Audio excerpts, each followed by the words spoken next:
ਸਤਿ ਸ਼੍ਰੀ ਅਕਾਲ ਜੀ। ਤੁਸੀਂ ਵੇਖ ਰਹੇ ਹੋ ਪੰਜਾਬ ਮਿਲ USA TV। ਮੈਂ ਹਾਂ ਸੰਜੀਵ ਯਸ਼ ਖੰਨਾ, ਤੁਹਾਡਾ ਸਾਰਿਆਂ ਦਾ ਸਵਾਗਤ। ਮੁੱਦਾ ਦੇ ਵਿੱਚ 22 ਫਰਵਰੀ ਸੰਨ 2022 ਰਸ਼ੀਆ ਦੇ ਪ੍ਰੈਜ਼ੀਡੈਂਟ ਵਲਾਦੀਮੀਰ ਪੁਤਿਨ ਆਪਣੀ ਕੈਬਨਿਟ ਨੂੰ ਸੰਬੋਧਿਤ ਕਰਦੇ ਹੋਏ ਕਹਿ ਰਹੇ ਨੇ, ਯੂਕਰੇਨ ਸਾਡੇ ਲਈ ਮਹਿਜ਼ ਗੁਆਂਢੀ ਮੁਲਕ ਨਹੀਂ, ਇਹ ਸਾਡੇ ਇਤਿਹਾਸ, ਸੱਭਿਆਚਾਰ ਤੇ ਰੂਹਾਨੀ ਸਪੇਸ ਦਾ ਅਟੁੱਟ ਅੰਗ ਹੈ। ਨਾਲ ਉਹ ਇਹ ਵੀ ਕਹਿ ਰਹੇ ਨੇ ਕਿ ਯੂਕਰੇਨ ਅੰਦਰ ਸਥਿਤ ਡੋਨੇਤਸਕ ਤੇ ਲੁਹਾਨਸਕ ਦੇ ਖੇਤਰਾਂ ਦੀ ਆਜ਼ਾਦੀ ਤੇ ਪ੍ਰਭੂਸੱਤਾ ਨੂੰ ਫੌਰੀ ਤੌਰ ਤੇ ਮਾਨਤਾ ਦਾ ਫੈਸਲਾ ਕੀਤਾ ਜਾਵੇ, ਜਿਸ ਦੀ ਲੰਮੇ ਸਮੇਂ ਤੋਂ ਮੰਗ ਕੀਤੀ ਜਾ ਰਹੀ ਹੈ ਤੇ ਇਸ ਤਜਵੀਜ਼ ਨੂੰ ਸੰਸਦ ਨੇ ਫੌਰਨ ਪ੍ਰਵਾਨਗੀ ਦੇ ਦਿੱਤੀ। ਸੋ ਇਹ ਸਭ ਗੱਲਾਂ ਪਿਛੋਕੜ ਵਿੱਚ ਰਹੀਆਂ ਨੇ ਤੇ ਇਤਿਹਾਸ ਤੇ ਬਹੁਤ ਹੀ ਪੁਰਾਣਾ ਹੈ ਯੂਕਰੇਨ ਦਾ, ਜੋ ਰਸ਼ੀਆ ਦੇ ਨਾਲ ਜੁੜਿਆ ਹੈ।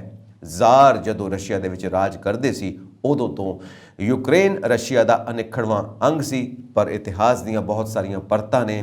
ਕਿਤੇ ਯੂਕਰੇਨ ਨੂੰ ਦੋਸ਼ੀ ਠਹਿਰਾਇਆ ਜਾਂਦਾ ਰਿਹਾ, ਕਿਤੇ ਜ਼ਾਰਾਂ ਦੀ ਹਕੂਮਤ ਨੂੰ ਦੋਸ਼ੀ ਠਹਿਰਾਇਆ ਜਾਂਦਾ ਰਿਹਾ ਕਿ ਜ਼ਾਰਾਂ ਨੇ ਬਹੁਤ ਜ਼ਿਆਦਾ ਤਸ਼ੱਦਦ ਕੀਤਾ ਯੂਕਰੇਨ ਦੇ ਉੱਤੇ, ਉਹਦੇ ਸੱਭਿਆਚਾਰ ਨੂੰ, ਉਹਦੀ ਬੋਲੀ ਨੂੰ ਖਤਮ ਕਰਨ ਦੀ ਕੋਸ਼ਿਸ਼ ਕੀਤੀ, ਇੱਥੋਂ ਤੱਕ ਕਿ ਉਹਦੇ ਕਈ ਇਲਾਕਿਆਂ ਦਾ ਨਾਂ ਵੀ ਰਸ਼ੀਅਨ ਲੈਂਗੁਏਜ ਦੇ ਵਿੱਚ ਰੱਖ ਦਿੱਤਾ ਗਿਆ। ਤੇ ਅੱਜ ਵੀ ਬਹੁਤ ਵੱਡਾ ਇਲਾਕਾ ਯੂਕਰੇਨ ਦਾ, ਬਹੁਤ ਭਾਰੀ ਸੰਖਿਆ ਵਿੱਚ ਆਬਾਦੀ ਯੂਕਰੇਨ ਦੀ ਰਸ਼ੀਅਨ ਭਾਸ਼ਾ ਦੇ ਵਿੱਚ ਗੱਲ ਕਰਦੀ ਹੈ। ਸੋ ਇਹ ਤਮਾਮ ਗੱਲਾਂ ਇਤਿਹਾਸ ਦੀ ਪਿਛੋਕੜ ਦੇ ਵਿੱਚ ਲੁਕੀਆਂ ਹੋਈਆਂ ਨੇ। ਜਿਉਂ-ਜਿਉਂ ਅਸੀਂ ਇਤਿਹਾਸ ਨੂੰ ਫਲੋਰਦੇ ਹਾਂ, ਸਾਡੇ ਸਾਹਮਣੇ ਇਹ ਪਰਤਾਂ ਖੁੱਲ੍ਹਦੀਆਂ ਜਾਂਦੀਆਂ ਨੇ। ਪਰ ਅਸੀਂ ਗੱਲ ਕਰਾਂਗੇ ਅੱਜ ਦੀ ਕਿ 22 ਫਰਵਰੀ ਤੋਂ ਬਾਅਦ ਫਿਰ ਅੱਗੇ ਕੀ ਹੋਇਆ। 22 ਫਰਵਰੀ ਨੂੰ ਪ੍ਰੈਜ਼ੀਡੈਂਟ ਆਫ ਰਸ਼ੀਆ ਆਪਣੀ ਕੈਬਨਿਟ ਦੇ ਵਿੱਚ ਹੋਰ ਵੀ ਕਈ ਗੱਲਾਂ ਕਰ ਰਹੇ ਨੇ ਕਿ ਅਮਰੀਕਾ ਨੇ ਮੰਦਭਾਵੀ ਤਰੀਕੇ ਨਾਲ ਸੋਵੀਅਤ ਸੰਘ ਦੀ ਬੇਕਦਰੀ ਕੀਤੀ ਤੇ ਇਸ ਨੂੰ ਅਸਥਿਰ ਕਰਨਾ ਚਾਹਿਆ, ਅਨਸਟੇਬਲ ਕਰਨਾ ਚਾਹਿਆ। ਅਸਥਿਰ ਕਰਨ ਤੋਂ ਬਾਅਦ ਕੀ ਹੋਏਗਾ ਕਿ ਜੋ ਅਮਰੀਕਾ ਹੈ ਆਪਣੀ ਨਾਟੋ ਕੰਟਰੀਜ਼ ਦੇ ਨਾਲ ਪ੍ਰਭੂਸੱਤਾ ਆਪਣੀ ਬਣਾ ਲਏਗਾ ਤੇ ਇੱਕ ਤਰ੍ਹਾਂ ਨਾਲ ਰਸ਼ੀਆ ਨੂੰ ਘੇਰਾ ਪੈ ਜਾਏਗਾ। ਤੇ ਨਾਲ ਇਹ ਵੀ ਕਿਹਾ ਪੁਤਿਨ ਸਾਹਿਬ ਨੇ ਕਿ ਯੂਕਰੇਨ ਵੱਲੋਂ ਯੂਰੋਪੀਅਨ ਸਾਜ਼ਿਸ਼ਾਂ ਨਾਲ ਰਲ ਕੇ ਨਿਭਾਈ ਜਾ ਰਹੀ ਜੋ ਉਹਦੀ ਭੂਮਿਕਾ ਹੈ ਉਹਦਾ ਖੁਲਾਸਾ ਕੀਤਾ ਕਿ ਯੂਕਰੇਨ ਕਿਸੇ ਵੇਲੇ ਸਾਡੇ ਨਾਲ ਮਿਲ ਕੇ ਚੱਲਦਾ ਸੀ, ਭਾਵੇਂ ਉਹ ਕੂਟਨੀਤੀ ਦਾ ਹਿੱਸਾ ਸੀ, ਪਰ ਅੱਜ ਡਾਇਰੈਕਟਲੀ ਜਦੋਂ ਅਮਰੀਕਾ ਉਸ ਨੂੰ ਨਾਟੋ ਕੰਟਰੀਜ਼ ਦਾ ਹਿੱਸਾ ਬਣਾਉਣਾ ਚਾਹੁੰਦਾ ਤਾਂ ਯੂਕਰੇਨ ਵੀ ਰੈਡੀ ਆ। ਤੇ ਇਸ ਨਾਲ ਕੀ ਹੋਏਗਾ ਕਿ ਜੋ ਨਾਟੋ ਕੰਟਰੀਜ਼ ਦੀ ਪਾਵਰ ਹੈ ਬਿਲਕੁਲ ਰਸ਼ੀਆ ਦੇ ਬੂਹੇ ਤੇ ਆ ਜਾਏਗੀ। ਤਾਂ ਰਸ਼ੀਆ ਆਪਣੇ ਆਪ ਨੂੰ ਅਸੁਰੱਖਿਅਤ ਮਹਿਸੂਸ ਕਰਨ ਲੱਗ ਪਿਆ ਤੇ ਉਸਨੇ ਇਹ ਸਟੈਪ ਲੈਣਾ ਜਾਇਜ਼ ਸਮਝਿਆ। ਸੋ ਨਾਲ ਅਸੀਂ ਦੇਖਦੇ ਹਾਂ ਕਿ ਕੋਵਿਡ-19 ਦੀ ਮਹਾਮਾਰੀ ਹੈ, ਨਾਲ ਯੂਕਰੇਨ ਦੇ ਉੱਤੇ ਹਮਲਾ ਚੱਲ ਰਿਹਾ ਹੈ 24 ਫਰਵਰੀ ਤੋਂ। ਸੋ ਕਾਫੀ ਸਮਾਂ ਹੋ ਚੁੱਕਾ ਹੈ। ਇਹ ਦੋਵੇਂ ਗੱਲਾਂ ਬਹੁਤ ਜ਼ਿਆਦਾ ਖਤਰਨਾਕ ਨੇ ਕਿਉਂਕਿ ਇਹਦਾ ਮਨੁੱਖੀ ਆਸਪੈਕਟ ਵੀ ਸਾਨੂੰ ਦੇਖਣਾ ਪਏਗਾ ਕਿ ਬਿਮਾਰੀ ਦੇ ਨਾਲ ਇਹ ਸਾਰੀਆਂ ਕਾਰਵਾਈਆਂ ਜੋ ਫੌਜੀ ਕਾਰਵਾਈਆਂ ਨੇ ਇਹ ਵੀ ਆਪਣੇ ਆਪ ਵਿੱਚ ਇੱਕ ਬਿਮਾਰੀ ਹੈ। ਇਸ ਨਾਲ ਵੀ ਕਈ ਬਿਮਾਰੀਆਂ ਪੈਦਾ ਹੋ ਸਕਦੀਆਂ ਨੇ ਕਿਉਂਕਿ ਜਿਸ ਤਰ੍ਹਾਂ ਅਸਲਾ ਇਸਤੇਮਾਲ ਹੋ ਰਿਹਾ ਹੈ, ਇਨਸਾਨੀ ਜਾਨਾਂ ਜਾ ਰਹੀਆਂ ਨੇ, ਇਨਸਾਨ ਇੱਕ ਥਾਂ ਦੇ ਉੱਤੇ ਸਥਿਰ ਨਹੀਂ ਰਹਿ ਸਕਦੇ, ਭੱਜ ਦੌੜ ਕਰਨੀ ਪੈ ਰਹੀ ਹੈ। ਯੂਕਰੇਨ ਵਾਸੀ ਬਹੁਤ ਜ਼ਿਆਦਾ ਸਦਮੇ 'ਚ ਨੇ, ਡਰੇ ਹੋਏ ਨੇ ਤੇ ਨਾਲ ਸਾਡੇ ਜਿਹੜੇ ਭਾਰਤ ਦੇ ਨਾਗਰਿਕ ਉੱਥੇ ਫਸੇ ਹੋਏ ਨੇ, ਭਾਰਤ ਦੇ ਵਿਦਿਆਰਥੀ ਉੱਥੇ ਫਸੇ ਹੋਏ ਨੇ, ਉਹਨਾਂ ਕਰਕੇ ਸਾਨੂੰ ਬਹੁਤ ਜ਼ਿਆਦਾ ਫਿਕਰ ਹੈ ਭਾਰਤੀਆਂ ਨੂੰ, ਆਪਣੇ ਉੱਥੇ ਫਸੇ ਹੋਏ ਬੱਚਿਆਂ ਦੀ, ਆਪਣੇ ਫਸੇ ਹੋਏ ਨਾਗਰਿਕਾਂ ਦੀ, ਤੇ ਨਾਲ ਦੀ ਨਾਲ ਸਾਨੂੰ ਫਿਕਰ ਹੈ ਯੂਕਰੇਨ ਵਾਸੀਆਂ ਦੀ ਵੀ ਕਿ ਉਹਨਾਂ ਦੇ ਉੱਤੇ ਬਹੁਤ ਜ਼ਿਆਦਾ ਤਸ਼ੱਦਦ ਹੋ ਰਿਹਾ ਹੈ। ਅਸੀਂ ਦੇਖਦੇ ਹਾਂ ਕਿ ਇਹ ਸਿਆਸਤ ਕਦੀ ਆਮ ਲੋਕਾਂ ਨੂੰ ਟਿਕ ਕੇ ਨਹੀਂ ਰਹਿਣ ਦਿੰਦੀ। ਪਤਾ ਨਹੀਂ ਇਹ ਕੀ ਚੱਕਰ ਨੇ ਜਿਹੜੇ ਇਹ ਚੱਕਰ ਖਤਮ ਹੀ ਨਹੀਂ ਹੁੰਦੇ। ਤੇ ਇੱਕ ਅਸੀਂ ਹੋਰ ਜ਼ਿਕਰ ਕਰਨਾ ਚਾਹਾਂਗੇ ਕਿ ਜਨੇਵਾ ਦੇ ਵਿੱਚ ਮੁਲਾਕਾਤ ਹੋਈ ਸੀ ਜਦੋਂ ਦੋਨੋਂ ਪ੍ਰੈਜ਼ੀਡੈਂਟਸ ਦੀ, ਵਲਾਦੀਮੀਰ ਪੁਤਿਨ ਸਾਹਿਬ ਤੇ ਜੋ ਬਾਈਡਨ ਸਾਹਿਬ ਦੀ, ਜੋ ਪ੍ਰੈਜ਼ੀਡੈਂਟ ਆਫ ਅਮਰੀਕਾ ਨੇ, ਦੋਵਾਂ ਦੀ ਮੁਲਾਕਾਤ ਹੋਈ ਤੇ ਦੋਵਾਂ ਨੇ ਗੱਲਬਾਤ ਕੀਤੀ ਤੇ ਇੱਕ ਗੱਲ ਸਾਹਮਣੇ ਆਈ ਕਿ ਪਰਮਾਣੂ ਜੰਗ ਜਿੱਤੀ ਨਹੀਂ ਜਾ ਸਕਦੀ, ਇਸ ਲਈ ਇਹ ਜੰਗ ਲੜੀ ਨਹੀਂ ਜਾਣੀ ਚਾਹੀਦੀ। ਇਹ ਗੱਲ ਬਿਲਕੁਲ ਸਪਸ਼ਟ ਹੋ ਗਈ ਕਿ ਜਿਹੜੀ ਪਰਮਾਣੂ ਜੰਗ ਹੈ ਸਭ ਦੇ ਵਾਸਤੇ ਖਤਰਨਾਕ ਹੈ।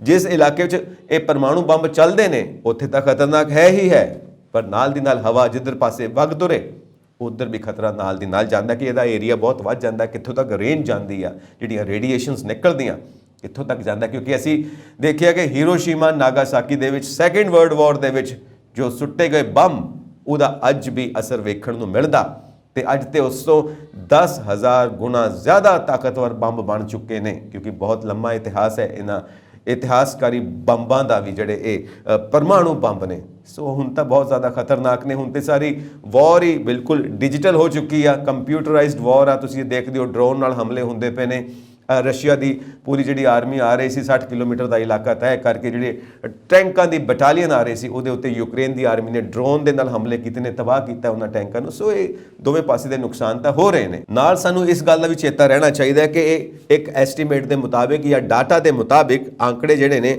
6400 ਪਰਮਾਣੂ ਹਥਿਆਰ ਹੈਗੇ ਨੇ ਰਸ਼ੀਆ ਦੇ ਕੋਲ, ਜਿਹਦੇ ਵਿੱਚ 1600 ਪਰਮਾਣੂ ਮਿਜ਼ਾਈਲਾਂ ਨੇ।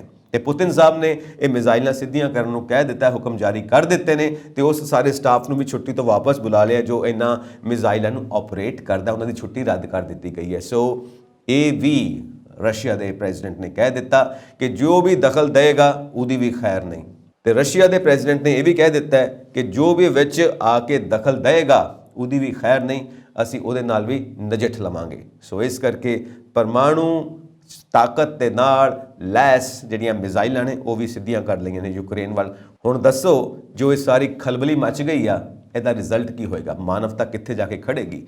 ਸੋ ਸੋਚਣ ਦੀ ਗੱਲ ਇਹ ਹੈ ਕਿ ਜਿਹੜਾ ਇਹ ਸਾਰਾ ਖਲੇਰਾ ਪੈ ਗਿਆ ਇਹਦਾ ਰਿਜ਼ਲਟ ਕੀ ਨਿਕਲੇਗਾ? ਇਕਨੋਮੀ ਦੇ ਉੱਤੇ ਜਿਹੜਾ ਇਹਦਾ ਹਾਲ ਸਾਰਾ ਬੁਰਾ ਅਸਰ ਪਾਏਗਾ ਉਹ ਕਿੱਥੇ ਜਾਏਗੀ ਉਹ ਸਾਰੀ ਗੜਬੜੀ, ਕਿਉਂਕਿ ਇਹ ਤਾਂ ਸਾਰੇ ਮੁਲਕਾਂ ਨੂੰ ਭੁਗਤਣੀ ਪੈਣੀ ਹੈ। ਹਾਂ, ਜੋ ਸਾਡਾ ਭਾਰਤ ਹੈ ਉਹ ਨਿਊਟਰਲ ਹੈ, ਉਹ ਨਾ ਰਸ਼ੀਆ ਦੇ ਖਿਲਾਫ ਜਾ ਰਿਹਾ ਹੈ ਤੇ ਨਾ ਯੂਕਰੇਨ ਦੇ ਖਿਲਾਫ ਜਾ ਰਿਹਾ ਹੈ, ਨਾ ਰਸ਼ੀਆ ਦੇ ਹੱਕ ਵਿੱਚ ਜਾ ਰਿਹਾ ਹੈ, ਨਾ ਯੂਕਰੇਨ ਦੇ ਹੱਕ ਵਿੱਚ ਜਾ ਰਿਹਾ, ਨਿਊਟਰਲ ਹੈ, ਕੁਝ ਵੀ ਕਾਰਵਾਈ ਵਾਸਤੇ ਨਹੀਂ ਕਹਿ ਰਿਹਾ। ਹਾਂ, ਇੰਨੀ ਗੱਲ ਜ਼ਰੂਰ ਕਹਿ ਰਿਹਾ ਕਿ ਸ਼ਾਂਤੀ ਨਾਲ ਬਹਿ ਕੇ ਕੂਟਨੀਤੀ ਦੇ ਮੁਤਾਬਿਕ ਆਪਣੇ ਸਾਰੇ ਫੈਸਲੇ ਕਰ ਲਵੋ। ਹਾਲਾਂਕਿ ਕੂਟਨੀਤੀ ਦੇ ਮੁਤਾਬਿਕ ਚੱਲਦਾ ਪਿਆ ਸੀ ਯੂਕਰੇਨ ਸਨ 2014 ਤੱਕ ਤੇ ਚੱਲਦਾ ਹੀ ਪਿਆ ਸੀ ਔਰ ਰਸ਼ੀਆ ਨਾਲ ਬਣਾ ਕੇ ਰੱਖਦਾ ਪਿਆ ਸੀ। ਇਹ ਵਿੱਚੋਂ ਜਿਹੜੀਆਂ ਸਾਰੀਆਂ ਗੜਬੜਾਂ ਪੈਦਾ ਹੋਈਆਂ ਨੇ, ਇਸ ਕਰਕੇ ਇਹ ਸਾਰੀ ਜੰਗ ਦੀ ਪ੍ਰਿਸ਼ਠ ਭੂਮੀ, ਸਾਰੀ ਜੰਗ ਦੀ ਪਿੱਠ ਭੂਮੀ ਤਿਆਰ ਹੋ ਗਈ, ਇਹਦੀ ਸਾਰੀ ਬੈਕਗਰਾਉਂਡ ਸਾਹਮਣੇ ਆ ਗਈ ਹੈ। ਤੇ ਮਾਹਿਰ ਇਹ ਵੀ ਮੰਨਦੇ ਨੇ ਕਿ ਇਹ ਸਾਰੇ ਨਾਟੋ ਕੰਟਰੀਜ਼ ਯੂਕਰੇਨ ਨੂੰ ਪਹਿਲਾਂ ਸ਼ਹਿ ਦਿੰਦੇ ਰਹੇ ਕਿ ਤੂੰ ਲੜ ਪੈ, ਕੋਈ ਗੱਲ ਨਹੀਂ, ਅਸੀਂ ਤੇਰੇ ਨਾਲ ਆ, ਪਿੱਛੇ ਖੜੇ ਹਾਂ, ਤੇ ਹੁਣ ਇਹ ਕਿਹਾ ਜਾ ਰਿਹਾ ਕਿ ਤੂੰ ਤੇ ਨਾਟੋ ਦਾ ਹਿੱਸਾ ਨਹੀਂ, ਤੈਨੂੰ ਅਸੀਂ ਕਿਵੇਂ ਸਹਾਇਤਾ ਦੇ ਸਕਦੇ ਹਾਂ। ਫਿਰ ਵੀ ਕਿਤੋਂ ਨਾ ਕਿਤੋਂ ਅਸੀਂ ਦੇਖਦੇ ਹਾਂ ਪੈਸੇ ਦੀ ਮਦਦ ਵੀ ਪਹੁੰਚ ਰਹੀ ਹੈ, ਹਥਿਆਰਾਂ ਦੀ ਮਦਦ ਵੀ ਪਹੁੰਚ ਰਹੀ ਹੈ, ਪਰ ਇਹ ਨਿਬੜਨਾ ਕਿੱਥੇ ਹੈ? ਨਿਬੜਨਾ ਤਾਂ ਬਹਿ ਕੇ ਗੱਲਬਾਤ ਨਾਲ ਹੀ ਹੈ, ਸੰਵਾਦ ਹੀ ਰਚਨਾ ਪੈਣਾ ਕਿ ਬਹਿ ਕੇ ਬਈ ਗੱਲਬਾਤ ਕਰ ਲਵੋ ਕਿ ਗੱਲ ਕੀ ਹੈ, ਕਿ ਬਾਤ ਕੀ ਹੈ। ਸੋ ਰਸ਼ੀਆ ਆਪਣਾ ਪੁਆਇੰਟ ਦੇ ਰਿਹਾ ਕਿ ਮੈਨੂੰ ਆਪਣੀ ਸਿਕਿਉਰਿਟੀ ਵਾਸਤੇ ਮਜਬੂਰ ਹੋ ਕੇ ਇਹ ਸਟੈਪ ਲੈਣਾ ਪਿਆ, ਇਹ ਸ਼ਾਂਤੀ ਦੀ ਬਹਾਲੀ ਵਾਸਤੇ ਹੈ, ਕਿਉਂਕਿ ਜਿਹੜੇ ਦੋ ਇਲਾਕੇ ਉਹਨੇ ਆਪਣੇ ਅੰਦਰ ਕੀਤੇ ਨੇ ਜਿਨ੍ਹਾਂ ਨੂੰ ਇੱਕ ਵੱਖਰੇ ਦੇਸ਼ ਦੇ ਤੌਰ ਤੇ ਮਾਨਤਾ ਦਿੱਤੀ ਆ, ਇਹ ਕਹਿੰਦੇ ਨੇ ਕਿ ਅਸੀਂ ਸ਼ਾਂਤੀ ਦੀ ਸਥਾਪਨਾ ਵਾਸਤੇ ਕੀਤੀ ਹੈ। ਹਾਲਾਂਕਿ ਮਾਹਿਰ ਇਹ ਵੀ ਮੰਨਦੇ ਨੇ ਕਿ ਕ੍ਰੀਮੀਆ ਦੇ ਸਮੁੱਚੇ ਖੇਤਰ ਤੇ ਕਬਜ਼ਾ ਕਰਨ ਲਈ ਵੀ ਰਸ਼ੀਆ ਇਹ ਕੰਮ ਕਰ ਰਿਹਾ ਹੈ। ਹਾਲਾਂਕਿ ਜਿਹੜੇ ਦੋ ਦੇਸ਼ਾਂ ਨੂੰ ਉਹਨਾਂ ਨੇ ਮਾਨਤਾ ਦੇ ਦਿੱਤੀ ਹੈ, ਜਿਹਦੇ ਵਿੱਚ ਡੋਨੇਟਸਕ ਤੇ ਲੁਹਾਨਸਕ ਨੇ, ਇਹਨਾਂ ਦਾ ਬਲਕਿ ਕਲਚਰਲ ਬੈਕਗਰਾਉਂਡ ਪੂਰੀ ਰਸ਼ੀਆ ਦੇ ਨਾਲ ਜੁੜੀ ਹੋਈ ਹੈ। ਇਸ ਕਰਕੇ ਦਿੱਤੇ ਨੇ ਕਿ ਜੋ ਯੂਕਰੇਨ ਦਾ ਬਾਰਡਰ ਹੈ ਹੋਰ ਪਰਾਂ ਚਲਾ ਜਾਵੇ, ਜੇ ਨਾਟੋ ਦੀ ਪਾਵਰ ਆਉਂਦੀ ਵੀ ਹੈ ਤਾਂ ਇਹ ਦੋਵਾਂ ਕੰਟਰੀਜ਼ ਦੇ ਬਾਰਡਰ ਤੱਕ ਹੋਏਗੀ, ਰਸ਼ੀਆ ਦੇ ਬਾਰਡਰ ਤੱਕ ਨਹੀਂ ਪਹੁੰਚੇਗੀ। ਇੱਕ ਤਰ੍ਹਾਂ ਨਾਲ ਇਹ ਪੂਰੀ ਦੁਨੀਆ ਦੇ ਵਿੱਚ ਸ਼ਾਂਤੀ ਸਥਾਪਨਾ ਦੇ ਵਾਸਤੇ ਵੀ ਬਹੁਤ ਜ਼ਿਆਦਾ ਜ਼ਰੂਰੀ ਹੈ। ਸੋ ਰਸ਼ੀਆ ਆਪਣਾ ਪੁਆਇੰਟ ਆਫ ਵਿਊ ਇਹ ਦੇ ਰਿਹਾ। ਸੋ ਜੋ ਅਮਰੀਕਾ ਹੈ ਆਪਣੀਆਂ ਨਾਟੋ ਕੰਟਰੀਜ਼ ਦੇ ਨਾਲ ਮਿਲ ਕੇ ਜਿਹੜਾ ਇਹ ਪ੍ਰੈਸ਼ਰ ਬਣਾ ਰਿਹਾ, ਉਹ ਇਹ ਦੇ ਰਿਹਾ ਕਿ ਇਹ ਇੱਕ ਮਿਲਟਰੀ ਅਟੈਕ ਹੈ। ਇਸ ਕਰਕੇ ਰਸ਼ੀਆ ਆਪਣੀਆਂ ਸੀਮਾਵਾਂ ਤੋਂ ਸੰਤੁਸ਼ਟ ਨਹੀਂ, ਉਹ ਆਪਣੀਆਂ ਸੀਮਾਵਾਂ ਵਧਾਉਣਾ ਚਾਹੁੰਦਾ ਹੈ, ਅੱਗੇ ਆਪਣਾ ਖੇਤਰ ਵੱਲ ਵਧਾਉਣਾ ਚਾਹੁੰਦਾ। ਅਮਰੀਕਾ ਤੇ ਉਹਦੇ ਜਿਹੜੇ ਅਲਾਇੰਸਿਸ ਕੰਟਰੀਜ਼ ਨੇ ਉਹ ਇਹ ਵੀ ਨਾਲ ਦਲੀਲ ਦੇ ਰਹੇ ਨੇ ਕਿ ਜੋ 3 ਜਨਰੇਸ਼ਨਸ ਤੱਕ ਰਸ਼ੀਆ ਦੀਆਂ ਸਾਰੀਆਂ ਪੋਲੀਟੀਕਲ ਪੀੜ੍ਹੀਆਂ ਰਹੀਆਂ ਨੇ, ਸਟਾਲਿਨ ਸਾਹਿਬ, ਪਿੱਛੋਂ ਲੈਨਿਨ ਸਾਹਿਬ, ਸਭ ਜੋ 3 ਪੀੜ੍ਹੀਆਂ ਰਹੀਆਂ ਨੇ, ਉਹਨਾਂ ਦੀਆਂ ਨੀਤੀਆਂ ਜਿਹੜੀਆਂ ਸੀ ਉਹ ਸਮਾਜਵਾਦ ਦੇ ਉੱਤੇ ਆਧਾਰਿਤ ਸੀ। ਪਰ ਅੱਜ ਦੀ ਜਿਹੜੀ ਨੀਤੀ ਹੈ ਪੁਤਿਨ ਸਾਹਿਬ ਦੀ, ਉਹ ਸਮਰਾਜਵਾਦੀ ਨੀਤੀ ਹੈ। ਇਹ ਵੀ ਆਪਣੀਆਂ ਸੀਮਾਵਾਂ ਵਧਾਉਣ ਦੇ ਵਿੱਚ ਵਿਸ਼ਵਾਸ ਰੱਖਦੇ ਨੇ। ਹਾਲਾਂਕਿ ਇਲਜ਼ਾਮ ਇਹ ਵੀ ਲੱਗ ਰਹੇ ਨੇ ਕਿ ਅਮਰੀਕਾ ਵੱਖ-ਵੱਖ ਸਮੇਂ ਤੇ ਪੀਸ ਕੀਪਿੰਗ ਦੇ ਨਾਂ ਦੇ ਉੱਤੇ ਕਿ ਪੂਰੀ ਦੁਨੀਆ ਦੇ ਵਿੱਚ ਸ਼ਾਂਤੀ ਦੀ ਸਥਾਪਨਾ ਹੋਣੀ ਚਾਹੀਦੀ ਹੈ, ਵੱਖ-ਵੱਖ ਕੰਟਰੀਜ਼ ਦੇ ਵਿੱਚ ਜਾ ਕੇ ਆਪਣੇ ਫੌਜੀ ਅੱਡੇ ਬਣਾ ਚੁੱਕਾ ਹੈ ਤੇ ਉਹੀ ਕੰਮ, ਉਹੀ ਰਾਹ ਅਪਣਾ ਲਈ ਹੈ ਰਸ਼ੀਆ ਨੇ। ਸੋ ਇਹ ਵੀ ਪੀਸ ਕੀਪਿੰਗ ਦੇ ਨਾਂ ਦੇ ਉੱਤੇ ਅੱਗੇ ਵਧਣਾ ਚਾਹੁੰਦਾ ਹੈ। ਹਾਲਾਂਕਿ ਜੋ ਚਾਈਨਾ ਹੈ, ਚਾਈਨਾ ਵੀ ਨਾਲ ਮਿਲ ਕੇ ਚੱਲਦਾ ਹੈ ਰਸ਼ੀਆ ਦੇ। ਹਾਲਾਂਕਿ ਉਹ ਇੱਕ ਨੀਵੇਂ ਸੁਰ 'ਚ ਇਹ ਵੀ ਕਹਿ ਰਿਹਾ ਕਿ ਬਈ ਮਿਲ ਕੇ ਜ਼ਰਾ ਮਾਮਲੇ ਨਿਪਟਾ ਲਵੋ, ਕਿਉਂਕਿ ਇਹ ਸਾਰਾ ਇਫੈਕਟ ਬਿਜ਼ਨਸ ਦੇ ਉੱਤੇ ਪੈ ਰਿਹਾ, ਇਕਨੋਮੀ ਦੇ ਉੱਤੇ ਪੈ ਰਿਹਾ। ਔਰ ਰਸ਼ੀਆ ਦੇ ਨਾਲ ਨਾਲ ਚੀਨ ਦੇ ਉੱਤੇ ਵੀ ਇਹ ਇਲਜ਼ਾਮ ਲੱਗਦੇ ਨੇ ਕਿ ਹੁਣ ਉਹਦੀਆਂ ਵੀ ਨੀਤੀਆਂ ਨੇ ਜੋ ਸਮਰਾਜਵਾਦੀ ਨੀਤੀਆਂ ਹੋ ਚੁੱਕੀਆਂ ਨੇ। ਹੁਣ ਚੀਨ ਵੀ ਉਹ ਪੁਰਾਤਨ ਸਮਾਜਵਾਦੀ ਚੀਨ ਨਹੀਂ ਰਹਿ ਗਿਆ। ਸੋ ਇਹ ਕੁੱਲ ਮਿਲਾ ਕੇ ਇੱਕ ਦੂਜੇ ਦੇ ਉੱਤੇ ਦੂਸ਼ਣਬਾਜ਼ੀ ਹੋ ਰਹੀ ਹੈ, ਪਰ ਇਹਦੇ ਵਿੱਚ ਆਮ ਲੋਕ ਜੋ ਇਹ ਭੁਗਤ ਰਹੇ ਨੇ ਉਹਨਾਂ ਵਾਸਤੇ ਕੌਣ ਜ਼ਿੰਮੇਵਾਰ ਹੈ, ਇਹ ਸਾਰੀਆਂ ਚੀਜ਼ਾਂ ਸਾਨੂੰ ਦੇਖਣ ਨੂੰ ਮਿਲ ਰਹੀਆਂ ਨੇ। ਜੋ ਕਿਉਂਕਿ ਆਮ ਇਨਸਾਨ ਇਸ ਚੀਜ਼ ਨੂੰ ਹਮੇਸ਼ਾ ਫੇਸ ਕਰਦੇ ਨੇ, ਛੋਟੇ ਛੋਟੇ ਬੱਚੇ ਔਰ ਬਜ਼ੁਰਗ, ਲੇਡੀਜ਼ ਔਰ ਜੈਂਟਸ, ਸਾਰੇ ਹੀ ਇਸ ਚੀਜ਼ ਨੂੰ ਫੇਸ ਕਰ ਰਹੇ ਨੇ। ਸਾਡੇ ਵਿਦਿਆਰਥੀ ਵੀ ਇਸ ਚੀਜ਼ ਨੂੰ ਫੇਸ ਕਰ ਰਹੇ ਨੇ ਔਰ ਇੱਕ ਸੂਚਨਾ ਦੇ ਮੁਤਾਬਿਕ ਤੇ ਇੱਕ ਵਿਦਿਆਰਥੀ ਦੀ ਮ੍ਰਿਤਿੂ ਵੀ ਹੋ ਚੁੱਕੀ ਹੈ। ਹਾਲਾਂਕਿ ਉਹ ਡਾਕਟਰੀ ਦਾ ਉੱਥੇ ਸਟੂਡੈਂਟ ਸੀ। ਉਹਦੇ ਬਾਰੇ ਵੀ ਇੱਕ ਸੰਵੇਦਨਸ਼ੀਲ ਘਟਨਾ ਭਾਰਤ ਦੇ ਵਿੱਚ ਵੀ ਵਾਪਰੀ ਕਿ ਇੱਥੇ ਵੀ ਇੱਕ ਸਟੇਟਮੈਂਟ ਸਾਹਮਣੇ ਆਈ ਹੈ ਇੱਕ ਨਾਮੀ ਕਰਾਮੀ ਲੀਡਰ ਦੀ ਕਿ ਭਾਰਤ ਦੇ ਬੱਚੇ, ਕਿਉਂਕਿ ਭਾਰਤ ਦੇ ਅੰਦਰ ਜਿਹੜੇ ਐਗਜ਼ਾਮ ਲਿੱਤੇ ਜਾਂਦੇ ਨੇ ਡਾਕਟਰੀ ਪੇਸ਼ੇ ਵਿੱਚ ਆਉਣ ਵਾਸਤੇ, ਜੋ ਕਾਲਜਿਸ ਐਗਜ਼ਾਮ ਲੈਂਦੇ ਨੇ ਉਹ ਕਲੀਅਰ ਨਹੀਂ ਕਰ ਸਕਦੇ, ਇਸ ਕਰਕੇ ਬਾਹਰ ਜਾਂਦੇ ਨੇ। ਹਾਲਾਂਕਿ ਇਹ ਸਟੂਡੈਂਟ ਜਿਹੜਾ ਹੈ ਇਹਦੇ 97% ਮਾਰਕਸ ਸੀ ਔਰ ਇਸ ਦੀ ਮਾਤਾ ਜੀ ਨੇ ਇਹ ਸਟੇਟਮੈਂਟ ਦਿੱਤੀ ਆ ਕਿ ਭਾਰਤ ਦੇ ਵਿੱਚ ਕਿਸੇ ਗਰੀਬ ਘਰ ਦੇ ਵਿੱਚ ਕਿਸੇ ਹੋਣਹਾਰ ਬੱਚੇ ਨੂੰ ਜਨਮ ਨਹੀਂ ਲੈਣਾ ਚਾਹੀਦਾ, ਕਿਉਂਕਿ ਉਹ ਮਾਤਾ ਪਿਤਾ ਉਸ ਬੱਚੇ ਨੂੰ ਬਣਾਉਣਾ ਚਾਹੁੰਦੇ ਨੇ ਕਾਬਿਲ ਉਸਦੇ ਗੁਣਾਂ ਦੇ ਮੁਤਾਬਿਕ ਜੋ ਕੁਦਰਤ ਨੇ ਉਹਨਾਂ ਨੂੰ ਬਖਸ਼ੇ ਨੇ, ਪਰ ਸਾਡੇ ਦੇਸ਼ ਦੇ ਵਿੱਚ ਉਹਨਾਂ ਗੁਣਾਂ ਦੀ, ਉਸ ਹੁਨਰ ਦੀ ਕੋਈ ਕਦਰ ਨਹੀਂ ਹੁੰਦੀ, ਇਸ ਕਰਕੇ ਬਾਹਰ ਜਾਣ ਵਾਸਤੇ ਇੰਤਜ਼ਾਮ ਕਰਨਾ ਪੈਂਦਾ। ਸੋ ਇੱਦਾਂ ਦੀਆਂ ਸੰਵੇਦਨਸ਼ੀਲ ਸਟੇਟਮੈਂਟਸ ਦੇਣੀਆਂ ਕਿਸੇ ਲੀਡਰ ਦੁਆਰਾ ਬਿਲਕੁਲ ਠੀਕ ਨਹੀਂ ਲੱਗਦੀਆਂ, ਕਿਉਂਕਿ ਸਾਰਾ ਭਾਰਤ ਦਾ ਭਾਈਚਾਰਾ ਇਸ ਗੱਲ ਨੂੰ ਫੀਲ ਕਰ ਰਿਹਾ ਕਿ ਇਸ ਤਰ੍ਹਾਂ ਦੀ ਸੰਵੇਦਨਸ਼ੀਲ ਸਟੇਟਮੈਂਟ ਨਹੀਂ ਦੇਣੀ ਚਾਹੀਦੀ। ਉਸ ਮਾਂ ਦਾ ਦਿਲ ਦੁਖਿਆ। ਇਸ ਮਾਂ ਨੇ ਐਡੀ ਵੱਡੀ ਗੱਲ ਕਹਿ ਦਿੱਤੀ ਕਿ ਭਾਰਤ ਦੇ ਵਿੱਚ ਗਰੀਬ ਘਰ ਦੇ ਵਿੱਚ ਕਿਸੇ ਹੋਣਹਾਰ ਬੱਚੇ ਨੂੰ ਪੈਦਾ ਨਹੀਂ ਹੋਣਾ ਚਾਹੀਦਾ। ਹਾਲਾਂਕਿ ਭਾਰਤ ਦੇ ਵਿੱਚ ਤਾਂ ਹਰ ਘਰ ਦੇ ਵਿੱਚ ਅਸੀਂ ਮੰਨਦੇ ਹਾਂ ਹੋਣਹਾਰ ਬੱਚੇ ਨੇ ਔਰ ਉਹ ਆਪਣੇ ਦੇਸ਼ ਲਈ ਵੀ ਸੋਚਦੇ ਨੇ, ਆਪਣੇ ਪਰਿਵਾਰ ਲਈ ਵੀ ਸੋਚਦੇ ਨੇ, ਆਪਣੀ ਖੁਦ ਦੀ ਜ਼ਿੰਦਗੀ ਲਈ ਵੀ ਸੋਚਦੇ ਨੇ ਕਿ ਆਪਣੀ ਜ਼ਿੰਦਗੀ ਨੂੰ ਇਸਤੇਮਾਲ ਕਿਵੇਂ ਕਰਨਾ ਹੈ। ਫਿਲਹਾਲ ਅਸੀਂ ਇਹ ਦੇਖਦੇ ਹਾਂ ਕਿ ਜਿਸ ਤਰ੍ਹਾਂ ਯੂਕਰੇਨ ਵੀ ਆਪਣੇ ਸਾਰੇ ਨਾਗਰਿਕਾਂ ਦੀ ਜ਼ਿੰਦਗੀ ਨੂੰ ਕਿੱਦਾਂ ਇਸਤੇਮਾਲ ਕਰ ਰਿਹਾ ਕਿ ਉਹਨਾਂ ਨੂੰ ਹਥਿਆਰ ਵੀ ਦੇ ਦਿੱਤੇ ਨੇ ਕਿ ਤੁਸੀਂ ਵੀ ਆਪਣੇ ਦੇਸ਼ ਲਈ ਲੜੋ, ਤੇ ਜੋ ਰਸ਼ੀਆ ਦੀ ਆਰਮੀਜ਼ ਪਹੁੰਚ ਰਹੀਆਂ ਨੇ। ਹਾਲਾਂਕਿ ਅਸੀਂ ਦੇਖਦੇ ਹਾਂ ਕਿ ਕੀਵ ਦੇ ਵਿੱਚ ਤੇ ਬਿਲਕੁਲ ਸੜਕਾਂ ਦੇ ਉੱਤੇ ਘੁੰਮਦੇ ਪਏ ਨੇ ਰਸ਼ੀਅਨ ਸੋਲਜਰਸ, ਤੇ ਉਹਨਾਂ ਦਾ ਮੁਕਾਬਲਾ ਕਰੋ, ਇਸ ਕਰਕੇ ਉਹਨਾਂ ਨੂੰ ਹਥਿਆਰ ਵੀ ਦੇ ਦਿੱਤੇ ਨੇ। ਸੋ ਇਸ ਤਰ੍ਹਾਂ ਵੀ ਇਸਤੇਮਾਲ ਕੀਤਾ ਜਾ ਰਿਹਾ ਆਪਣੇ ਨਾਗਰਿਕਾਂ ਦੀਆਂ ਜ਼ਿੰਦਗੀਆਂ ਨੂੰ ਯੂਕਰੇਨ ਦੁਆਰਾ। ਸੋ ਟੋਟਲ ਕੁੱਲ ਮਿਲਾ ਕੇ ਖਲਬਲੀ ਮੱਚੀ ਹੋਈ ਹੈ, ਕਿਸੇ ਨੂੰ ਕੁਝ ਸਮਝ ਨਹੀਂ ਆ ਰਿਹਾ ਕਿ ਕੀ ਕੀਤਾ ਜਾਏ, ਪਰ ਜੋ ਸਿਆਣੇ ਨੇ ਉਹੀ ਕਹਿੰਦੇ ਨੇ ਕਿ ਲੜਾਈ ਝਗੜੇ ਵਿੱਚੋਂ ਕੁਝ ਨਿਕਲਣਾ ਨਹੀਂ, ਇਸ ਕਰਕੇ ਜੋ ਵੀ ਗੱਲਬਾਤ ਹੋਵੇ ਬੈਠ ਕੇ ਕੀਤੀ ਜਾਵੇ।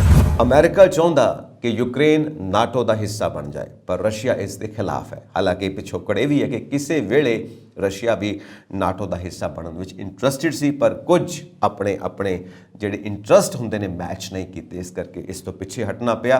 ਪਰ ਅੱਜ ਨਾਟੋ ਦੀ ਲਹਿਰ ਬਹੁਤ ਜ਼ਬਰਦਸਤ ਤਰੀਕੇ ਨਾਲ ਚੱਲ ਰਹੀ ਆ ਤੇ ਪੂਰੀ ਦੁਨੀਆ ਦੇ ਉੱਤੇ ਆਪਣਾ ਪ੍ਰਭਾਵ ਪਾਉਣ ਦੀ ਕੋਸ਼ਿਸ਼ ਕਰ ਰਹੀ ਹੈ। ਇਸ ਕਰਕੇ ਜਿਹੜੇ ਨਾਟੋ ਦੇ ਪ੍ਰਭਾਵ ਦੇ ਖਤਰੇ ਕਾਰਨ ਈਸਟ ਯੂਕਰੇਨ ਦਾ ਸਭ ਤੋਂ ਇੰਪੋਰਟੈਂਟ ਖੇਤਰ ਹੈ ਉਹ ਰਸ਼ੀਆ ਨੇ ਆਪਣੇ ਅੰਡਰ ਕਰ ਲਿਆ, ਸੁਰੱਖਿਅਤ ਕਰ ਲਿਆ, ਤਾਂ ਕਿ ਆਪਣੀਆਂ ਸੀਮਾਵਾਂ ਨੂੰ ਸੁਰੱਖਿਅਤ ਕੀਤਾ ਜਾ ਸਕੇ।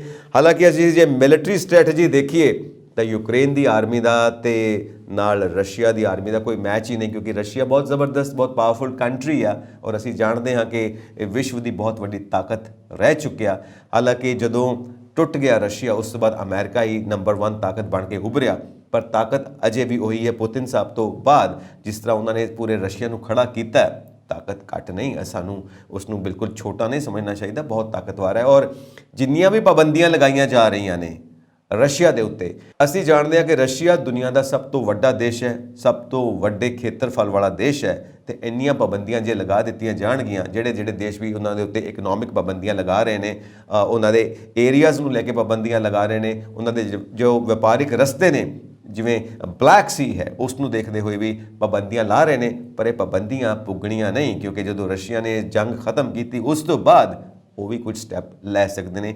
ਬੈਂਕਿੰਗ ਦੇ ਉੱਤੇ ਵੀ ਪਾਬੰਦੀਆਂ ਲਗਾ ਦਿੱਤੀਆਂ ਨੇ ਰਸ਼ੀਆ ਦੇ। ਹਾਲਾਂਕਿ ਉਸ ਦੇ ਜਿਹੜੇ ਇੰਟੈਲੀਜੈਂਟ ਸਾਰੇ ਥਿੰਕ ਟੈਂਕਸ ਨੇ ਉਹਨਾਂ ਨੇ ਪਹਿਲਾਂ ਹੀ ਸੋਚਿਆ ਹੋਇਆ ਸੀ ਕਿ ਸਾਡੇ ਉੱਤੇ ਇਹ ਪਾਬੰਦੀਆਂ ਲੱਗ ਸਕਦੀਆਂ ਨੇ ਯੂਰੋਪੀਅਨ ਯੂਨੀਅਨ ਵੱਲੋਂ, ਪੂਰੇ ਵਰਲਡ ਵੱਲੋਂ, ਤਾਂ ਅਸੀਂ ਉਹਦੇ ਵਾਸਤੇ ਤਿਆਰ ਰਹੀਏ। ਖੈਰ ਉਹ ਵੀ ਕੋਈ ਛੋਟਾ ਮੁਲਕ ਨਹੀਂ ਹੈ, ਆਪਣੀ ਤਿਆਰੀ ਪੂਰੀ ਕਰਕੇ ਚੱਲਦਾ ਪਿਆ, ਪਰ ਇਸ ਸਭ ਵਿੱਚੋਂ ਨਿਕਲਣਾ ਕੀ ਹੈ, ਵਿਚਾਰਨ ਦੀ ਗੱਲ ਇਹ ਹੈ। ਸੋ ਹੁਣ ਕਈ ਚੀਜ਼ਾਂ ਨੇ ਜਿਹੜੀਆਂ ਸਾਹਮਣੇ ਆਉਂਦੀਆਂ ਨੇ ਕਿ ਜਿਹੜੇ ਛੋਟੇ ਮੁਲਕ ਨੇ ਜਿਵੇਂ ਯੂਕਰੇਨ ਹੋ ਗਿਆ, ਅਸੀਂ ਪਹਿਲਾਂ ਵੀ ਇਹ ਗੱਲ ਕੀਤੀ ਹੈ ਕਿ ਰਸ਼ੀਆ ਦੇ ਔਰ ਯੂਰੋਪੀਅਨ ਕੰਟਰੀਜ਼ ਦੇ ਚੌਕੇ 'ਚ ਆ ਕੇ, ਪੰਜਾਬੀ 'ਚ ਕਹਾਂਗੇ ਚੌਕੇ 'ਚ ਆ ਕੇ ਉਸਨੇ ਪੰਗਾ ਤਾਂ ਲੈ ਲਿਆ, ਪਰ ਹੁਣ ਨਜਿੱਠਣਾ ਮੁਸ਼ਕਿਲ ਹੋ ਚੁੱਕਾ ਹੈ। ਔਰ ਇਹਨਾਂ ਛੋਟੀਆਂ ਕੰਟਰੀਜ਼ ਨੂੰ ਹਰ ਪਾਸੇ ਬਣਾ ਕੇ ਰੱਖਣਾ ਚਾਹੀਦਾ। ਆਪਣੇ ਰਾਜਨੀਤਿਕ ਫਾਇਦਿਆਂ ਵਾਸਤੇ ਦੂਸਰੀਆਂ ਕੰਟਰੀਜ਼ ਨਾਲ ਹੱਥ ਮਿਲਾਉਣ ਤੋਂ ਪਹਿਲਾਂ ਆਪਣੇ ਜੋ ਸਿਟੀਜ਼ਨਸ ਨੇ ਉਹਨਾਂ ਦੀ ਜਾਨ ਬਾਰੇ, ਉਹਨਾਂ ਦੇ ਮਾਲ ਬਾਰੇ ਸੋਚ ਲੈਣਾ ਚਾਹੀਦਾ ਕਿ ਕੋਈ ਜਾਨੀ ਨੁਕਸਾਨ, ਕੋਈ ਮਾਲੀ ਨੁਕਸਾਨ ਨਹੀਂ ਹੋਣਾ ਚਾਹੀਦਾ। ਇਸ ਕਰਕੇ ਕੂਟਨੀਤੀ ਨਾਲ ਸਭ ਨਾਲ ਮਿਲ ਮਿਲਾ ਕੇ ਚੱਲਣਾ ਚਾਹੀਦਾ। ਸੋ ਅਸੀਂ ਇੱਕ ਚੀਜ਼ ਇਹ ਦੇਖਦੇ ਹਾਂ ਕਿ ਪੂਰੀ ਦੁਨੀਆ ਦੇ ਅੰਦਰ ਜੰਗ ਕਿਉਂ ਹੁੰਦੀ ਹੈ। ਅਸੀਂ ਗੱਲ ਕਰ ਰਹੇ ਹਾਂ ਕਿ ਪੂਰੀ ਦੁਨੀਆ ਦੇ ਅੰਦਰ ਜੰਗ ਕਿਉਂ ਹੁੰਦੀ ਹੈ। ਇਹਦੇ ਪਿੱਛੇ ਇੱਕ ਸਿੱਧਾ ਸਾਦਾ ਕਾਰਨ ਜੋ ਮਾਹਿਰ ਮੰਨਦੇ ਨੇ ਉਹ ਇਹ ਹੈ ਕਿ ਬਿਜ਼ਨਸ, ਕਿਉਂਕਿ ਕਈ ਵੱਡੇ ਮੁਲਕਾਂ ਦੀ ਸੈਟੇਲਾਈਟ ਇੰਡਸਟਰੀ ਹੈ ਹਥਿਆਰ ਬਣਾਉਣਾ। ਹੁਣ ਜਿਹੜੇ ਹਥਿਆਰ ਬਣ ਗਏ ਨੇ ਉਹਨਾਂ ਨੂੰ ਵੇਚਣਾ ਵੀ ਤਾਂ ਹੈ, ਕਿੱਥੇ ਕਿ ਵੇਚਣ। ਜੇ ਲੜਾਈਆਂ ਲੱਗਣਗੀਆਂ ਤਾਂ ਹੀ ਵਿਕਣਗੇ, ਤੇ ਹਥਿਆਰ ਵਿਕਣਗੇ ਤੇ ਉਹਨਾਂ ਨੂੰ ਮੁਨਾਫਾ ਹੋਏਗਾ ਤੇ ਉਹਨਾਂ ਦੀ ਇਕਨੋਮੀ ਸਟਰੋਂਗ ਹੋਏਗੀ। ਦੂਜਾ ਭਾਵੇਂ ਮਰਦਾ ਮਰੇ ਪਿਆ, ਸਾਡੇ ਘਰ ਤਾਂ ਪੈਸੇ ਆਣੇ ਚਾਹੀਦੇ ਨੇ। ਇਹ ਇੱਕ ਤਰ੍ਹਾਂ ਦੀ ਸੋਚ ਚੱਲਦੀ ਪਈ ਆ। ਤੇ ਇਸ ਯੁੱਧ ਦਾ ਕੀ ਨਤੀਜਾ ਨਿਕਲਿਆ ਕਿ ਯੂਕਰੇਨ ਨਿਸ਼ਾਨਾ ਬਣਿਆ ਹੋਇਆ ਹੈ ਇਸ ਸਾਰੇ ਯੁੱਧ ਦੇ ਵਿੱਚ। ਤੇ ਇਸ ਸਮੇਂ ਯੂਕਰੇਨ ਮੱਧ ਏਸ਼ੀਆ ਤੇ ਪੂਰਬੀ ਯੂਰਪੀਅਨ ਮੁਲਕਾਂ ਵਿੱਚ ਰੂਸ, ਚੀਨ ਸਾਮਰਾਜੀ ਗੱਠਜੋੜ ਤੇ ਯੂਰੋ ਐਟਲਾਂਟਿਕ ਸ਼ਕਤੀਆਂ ਅਮਰੀਕਾ, ਨਾਟੋ, ਯੂਰੋਪੀਅਨ ਆਮੋ ਸਾਹਮਣੇ ਆ ਚੁੱਕੇ ਨੇ। ਇਹਨਾਂ ਯੂਨੀਅਨਸ ਨੇ ਜੋ ਸਟੈਪ ਲਿੱਤਾ ਹੈ ਰਸ਼ੀਆ ਦੇ ਖਿਲਾਫ, ਰਸ਼ੀਆ ਵੀ ਚੁੱਪ ਕਰਕੇ ਬੈਠਣ ਵਾਲਾ ਨਹੀਂ ਹੈ, ਕਿਉਂਕਿ ਪੁਤਿਨ ਸਾਹਿਬ ਅਸੀਂ ਸਾਰੇ ਜਾਣਦੇ ਹਾਂ ਬਹੁਤ ਸਟਰੋਂਗ ਕਰੈਕਟਰ ਦੇ ਨੇ, ਪਰਵਾਹ ਨਹੀਂ ਕਰਦੇ। ਹੁਣ ਇਹ ਸਾਰੀਆਂ ਚੀਜ਼ਾਂ ਕੁੱਲ ਮਿਲਾ ਕੇ ਰਿਜ਼ਲਟ ਕਿੱਥੇ ਲੈ ਕੇ ਜਾਣਗੀਆਂ ਇਹ ਤਾਂ ਆਉਣ ਵਾਲਾ ਸਮਾਂ ਦੱਸੇਗਾ। ਪਰ ਇਹ ਚੀਜ਼ ਸਾਰੀ ਦੁਨੀਆ ਸਮਝ ਚੁੱਕੀ ਹੈ, ਖੁਲਾਸਾ ਸਾਰੇ ਜਾਣੇ ਜਾਣਦੇ ਨੇ ਕਿ ਅਰੇਬੀਅਨ ਕੰਟਰੀਜ਼ ਦੇ ਵਿੱਚ ਵੀ ਕਾਰਨ ਸੀ ਨੈਚੁਰਲ ਰਿਸੋਰਸਿਸ, ਤੇ ਹੁਣ ਵੀ ਸਾਰਾ ਕਾਰਨ ਨੈਚੁਰਲ ਰਿਸੋਰਸਿਸ ਹੈ ਜੋ ਰਸ਼ੀਆ ਦੇ ਨੇੜੇ ਤੇੜੇ ਜਿਹੜੇ ਖੇਤਰ ਨੇ ਉੱਥੇ ਪਾਏ ਜਾਂਦੇ ਨੇ। ਤੇ ਜਿਹੜੀਆਂ ਵੱਡੀਆਂ ਵੱਡੀਆਂ ਕਾਰਪੋਰੇਸ਼ਨਸ ਨੇ ਉਹਨਾਂ ਦਾ ਤਾਂ ਸਾਰਾ ਮੋਟਿਵ ਹੀ ਬਿਜ਼ਨਸ ਰਹਿੰਦਾ।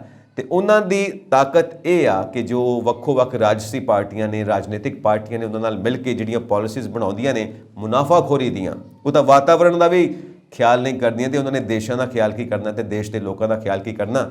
ਜੰਗਾਂ ਲਗਾਉਣਾ ਮਾਹਿਰ ਮੰਨਦੇ ਨੇ ਕਿ ਉਹਨਾਂ ਦਾ ਬਿਜ਼ਨਸ ਹੈ ਔਰ ਇਸ ਦੇ ਦੌਰਾਨ ਉਹਨਾਂ ਨੂੰ ਫਾਇਦਾ ਹੁੰਦਾ ਤੇ ਉਹ ਆਪਣੇ ਇਸ ਪਾਲਿਸੀ ਮੇਕਿੰਗ ਦੇ ਵਿੱਚ ਕਾਫੀ ਹੱਦ ਤੱਕ ਕਾਮਯਾਬ ਵੀ ਹੁੰਦੇ ਨੇ, ਕਿਉਂਕਿ ਦੇਖਦੇ ਹਾਂ ਅਸੀਂ ਕਿ ਵੱਖ-ਵੱਖ ਦੇਸ਼ਾਂ ਦੇ ਵਿੱਚ ਉਹ ਨੈਚੁਰਲ ਰਿਸੋਰਸਿਸ ਨੂੰ ਕਿੱਦਾਂ ਆਪਣੇ ਕਬਜ਼ੇ 'ਚ ਲੈ ਕੇ ਕਿੱਦਾਂ ਆਪਣੇ ਫਾਇਦੇ ਵਾਸਤੇ ਇਸਤੇਮਾਲ ਕਰਦੇ ਨੇ। ਹੁਣ ਇਹ ਸੰਸਾਰ ਦੇ ਸਾਰੇ ਲੋਕਾਂ ਨੂੰ ਮਿਲ ਕੇ ਸੋਚਣਾ ਚਾਹੀਦਾ ਕਿ ਇਹ ਸਾਰੇ ਬਿਜ਼ਨਸ ਦੇ ਸੀਨ ਦੇ ਵਿੱਚ, ਇਹ ਸਾਰੇ ਜੰਗ ਦੇ ਸੀਨ ਦੇ ਵਿੱਚ ਅਸੀਂ ਕਿੱਥੇ ਖੜੇ ਹਾਂ। ਸਾਡੀ ਤਾਂ ਕੋਈ ਬੁੱਕਤ ਨਹੀਂ, ਸਾਡੀ ਤਾਂ ਕੋਈ ਵੈਲਿਊ ਨਹੀਂ, ਸਾਨੂੰ ਜਿੱਦਾਂ ਚਾਹੋ ਇਸਤੇਮਾਲ ਕਰ ਸਕਦੇ ਹੋ, ਕਿਉਂਕਿ ਵੱਡੀ ਤਾਕਤ ਦੇ ਲੋਕ ਸਾਨੂੰ ਛੋਟੇ ਲੋਕਾਂ ਨੂੰ ਛੋਟੇ ਲੋਕ ਹੀ ਕਹਾਂਗੇ ਜਿਨ੍ਹਾਂ ਨੂੰ ਕੁਝ ਸਮਝਿਆ ਨਹੀਂ ਜਾਂਦਾ, ਕਿਸੇ ਗਿਣਤੀ 'ਚ ਨਹੀਂ ਰੱਖਿਆ ਜਾਂਦਾ, ਕੁਝ ਨਹੀਂ ਸਮਝਦੇ, ਜਿੱਦਾਂ ਮਰਜ਼ੀ ਇਸਤੇਮਾਲ ਕਰੋ, ਜਿੱਦਾਂ ਮਰਜ਼ੀ ਵਰਤੋ। ਹੁਣ ਇਹ ਦੁਨੀਆ ਦੇ ਲੋਕਾਂ ਨੂੰ ਸੋਚਣਾ ਪਏਗਾ ਕਿ ਅਸੀਂ ਕਿੱਥੇ ਖੜੇ ਹਾਂ ਤੇ ਸਾਨੂੰ ਕੀ ਸਟੈਪ ਲੈਣਾ ਚਾਹੀਦਾ। ਹਾਲਾਂਕਿ ਸਾਡੇ ਹੱਥ ਪੱਲੇ ਤਾਂ ਕੁਝ ਵੀ ਨਹੀਂ ਹੈਗਾ, ਸਾਡੇ ਹੱਥ ਵਿੱਚ ਕੁਝ ਨਹੀਂ ਹੈਗਾ, ਬਸ ਇਹੀ ਹੈ ਕਿ ਇਕੱਠੇ ਹੋ ਜਾਈਏ, ਇਕੱਠੇ ਹੋ ਕੇ ਕੋਈ ਗੱਲਬਾਤ ਕਰੀਏ ਔਰ ਗੱਲਬਾਤ ਇਹ ਨਿਕਲੇ ਕਿ ਜਿਨ੍ਹਾਂ ਲੋਕਾਂ ਨੂੰ ਅਸੀਂ ਪਾਵਰ 'ਚ ਬਿਠਾਉਂਦੇ ਹਾਂ, ਜਿਨ੍ਹਾਂ ਨੂੰ ਅਸੀਂ ਰਾਜਨੀਤੀ ਦੀਆਂ ਵੱਡੀਆਂ ਵੱਡੀਆਂ ਕੁਰਸੀਆਂ 'ਤੇ ਬਿਠਾਉਂਦੇ ਹਾਂ, ਉਹ ਸਾਡੇ ਹੱਕ ਵਿੱਚ ਕਿੰਨੀ ਗੱਲ ਕਰਦੇ ਨੇ ਜਾਂ ਉਹਨਾਂ ਦੇ ਵੀ ਮਾਲਿਕ ਕੋਈ ਹੋਰ ਹੈਗੇ ਨੇ, ਜਿਹੜੀਆਂ ਵੱਡੀਆਂ ਵੱਡੀਆਂ ਕਾਰਪੋਰੇਸ਼ਨਸ ਨੇ ਜਿੱਦਾਂ ਉਹ ਚਾਹੁੰਦੀਆਂ ਨੇ ਉੱਦਾਂ ਹੀ ਇਹ ਕੰਮ ਕਰਦੇ ਨੇ, ਉੱਦਾਂ ਹੀ ਇਹ ਸਾਰੇ ਰੂਲਸ, ਸਾਰੇ ਨਿਯਮ, ਸਾਰੀਆਂ ਪਾਲਿਸੀਜ਼ ਬਣਾਉਂਦੀਆਂ ਨੇ ਜੋ ਭਾਵੇਂ ਦੇਸ਼ ਦੇ ਖਿਲਾਫ ਹੋਣ, ਦੇਸ਼ ਦੇ ਲੋਕਾਂ ਦੇ ਖਿਲਾਫ ਹੋਣ, ਪਰ ਵੱਡੀਆਂ ਵੱਡੀਆਂ ਕਾਰਪੋਰੇਸ਼ਨਸ ਦੇ ਹੱਕ ਵਿੱਚ ਹੋਣਾ ਚਾਹੀਦਾ। ਉਹਨਾਂ ਨੂੰ ਇਹ ਸੋਚ ਕੇ ਚੱਲਦੇ ਨੇ ਕਿਉਂਕਿ ਇਹੀ ਵੱਡੀਆਂ ਵੱਡੀਆਂ ਕਾਰਪੋਰੇਸ਼ਨਸ ਉਹਨਾਂ ਨੂੰ ਮੁੜ ਤੋਂ ਸੱਤਾ ਉੱਤੇ ਕਾਬਜ਼ ਹੋਣ ਵਿੱਚ ਮਦਦ ਕਰਦੀਆਂ ਨੇ। ਸੋ ਪੁਰਾਤਨ ਇਤਿਹਾਸ ਜੋ ਵੀ ਹੋਵੇ, ਇਸ ਯੁੱਧ ਦਾ ਜੋ ਅੱਜ ਦਾ ਸਮਾਂ ਹੈ ਉਹ ਇਹੀ ਮੰਗ ਕਰਦਾ ਹੈ ਕਿ ਸ਼ਾਂਤੀ ਨਾਲ ਬੈਠ ਕੇ ਗੱਲਬਾਤ ਹੋਵੇ, ਸ਼ਾਂਤੀ ਨਾਲ ਬੈਠ ਕੇ ਸਾਰੀ ਜੋ ਪਿਕਚਰ ਹੈ ਕਲੀਅਰ ਹੋਣੀ ਚਾਹੀਦੀ ਹੈ। ਔਰ ਅਸੀਂ ਆਮ ਲੋਕ ਤਾਂ ਸੋਸ਼ਲ ਮੀਡੀਆ ਦਾ ਇਸਤੇਮਾਲ ਹੀ ਕਰ ਸਕਦੇ ਹਾਂ ਜਿਹਦੇ ਉੱਤੇ ਅਸੀਂ ਆਪਣੇ ਵਿਚਾਰ ਦੇ ਸਕਦੇ ਹਾਂ, ਇੱਕ ਮੁਹਿੰਮ ਚਲਾ ਸਕਦੇ ਹਾਂ ਵੀ ਸਾਨੂੰ ਸ਼ਾਂਤੀ ਚਾਹੀਦੀ ਹੈ।